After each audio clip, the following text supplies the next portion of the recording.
very good morning, if you like to say morning. So today our experiment is about we want to determine the density of different liquids and also density of different mixtures.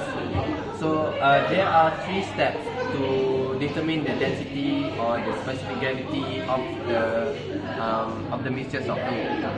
Let's see the first step. Let's say we have a fluid here.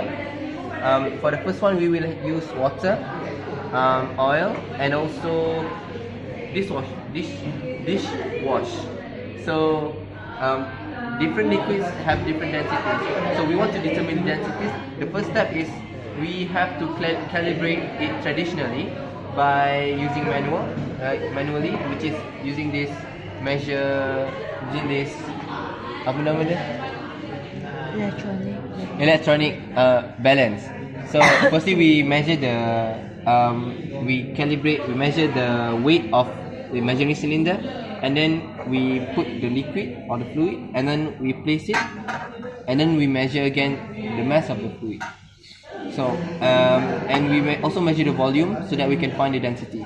So that's the first way to measure the density. The second way is by using hydrometer.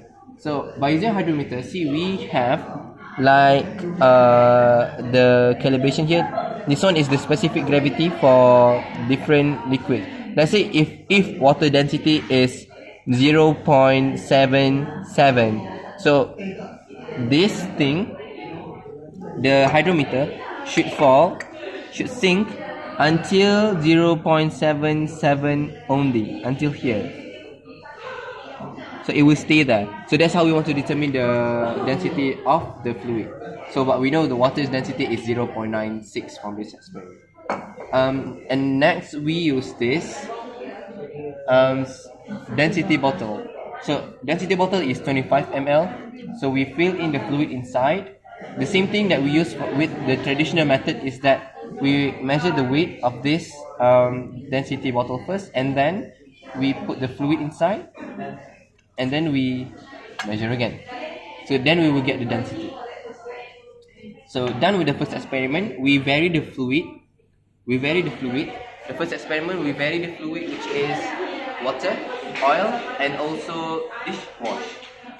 And the next experiment is we will vary fluid by its concentration. So there are 3 chemicals that we will use: water as a solvent, acetone, and also methanol. So for the concentration, firstly we will have 100% of methanol or 100% of acetone, and then we will increase the concentration of water, 10% of water, 50% of water, and 100% of water. So we will find from these different mixtures, we will find different densities. So for the first experiment, the same thing. Let's say we use 10% of water in methanol. So same thing, we calibrate the mass of the cylinder, and then we put the 10% of water inside, and then we measure the volume, and then we measure the mass. Same thing, we try using the hydrometer, we find the density, and then we use the density bottle, we measure the density. Same thing, from 10 to 20 to 100%, and to 50 to 100% for methanol and acetone. So that's all for this.